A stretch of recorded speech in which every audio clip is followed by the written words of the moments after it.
মৰিয়নিৰ নকছাৰীত বনফুল যুৱ সংঘ পুথিভঁৰালৰ সোণালী জয়ন্তী বৰ্ষৰ সামৰণি অনুষ্ঠান।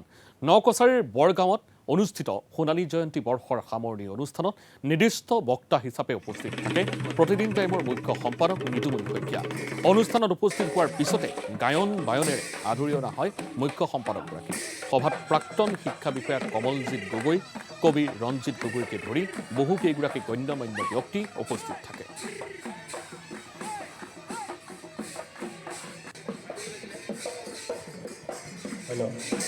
এয়া আমাৰ মাজত উপস্থিত আছে আমি আমন্ত্ৰণ জনাই অনা প্ৰতিদিন টাইমৰ মুখ্য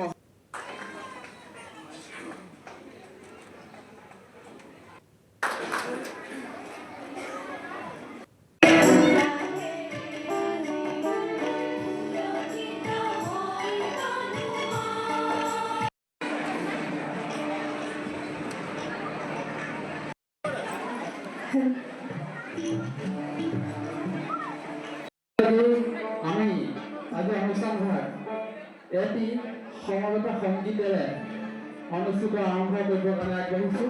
গতিকে সংৰক্ষণ কৰিছে আৰু এনেকৈ পৃথিৱীৰ ইতিহাসত লাইব্ৰেৰীয়ে এটা নতুন যাত্ৰা আৰম্ভ কৰিছে। আমাৰ ভাৰতবৰ্ষত আমি যদি প্ৰাচীন সভ্যতালৈ চাওঁ তেনেহ'লে তক্ষশিলা আৰু নালন্দা বিশ্ববিদ্যালয় আমাৰ মৰিয়নি সমষ্টিৰ নকছাৰী অঞ্চলৰ এই বনফুল পুথিভঁৰাল আৰু যুৱ সংঘৰ যি সোণালী জয়ন্তী ইমান ধুনীয়াকৈ পাতিছে অনুষ্ঠানটো।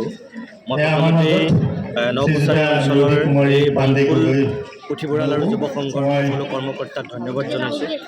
বিশেষকৈ এটা যুৱ সংঘ আৰু পুথিভঁৰালৰ আমাৰ গ্ৰাম্য সমাজত এনেধৰণৰ প্ৰভাৱ এই যুৱ সংঘটোৱে আৰু এই পুথিভঁৰালটোৱে যেন এতিয়াও সেয়া ধৰি ৰাখিছে, জিলিকাই এটা গৰিমামণ্ডিত সময় তেওঁলোকে অতিবাহিত কৰিছে।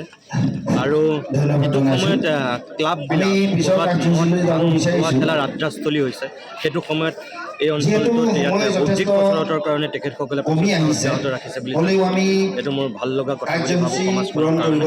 গতিকে অকল 50 বছৰেই নহয়, এনেধৰণৰ ক্লাব আৰু পুথিভঁৰালে আচলতে 75 বছৰ 100 বৰ্ষ গঢ়কক মই সেইটোৱে আশা কৰিম। আৰু উঠি অহা প্ৰজন্মক মোবাইলতকৈ গ্ৰন্থৰ প্ৰতি আকৃষ্ট কৰিবৰ কাৰণে এনেধৰণৰ পুথিভঁৰালসমূহে গ্ৰাম্যাঞ্চলত এটা খুব বলিষ্ঠ পদক্ষেপ ল'ব পাৰে। গতিকে এই বনফুল পুথিভঁৰালে এনেকুৱা এটা পদক্ষেপ লওক, আগি থকা আৰু বেছিভাৱে লওক, এই প্ৰতি আহ্বান।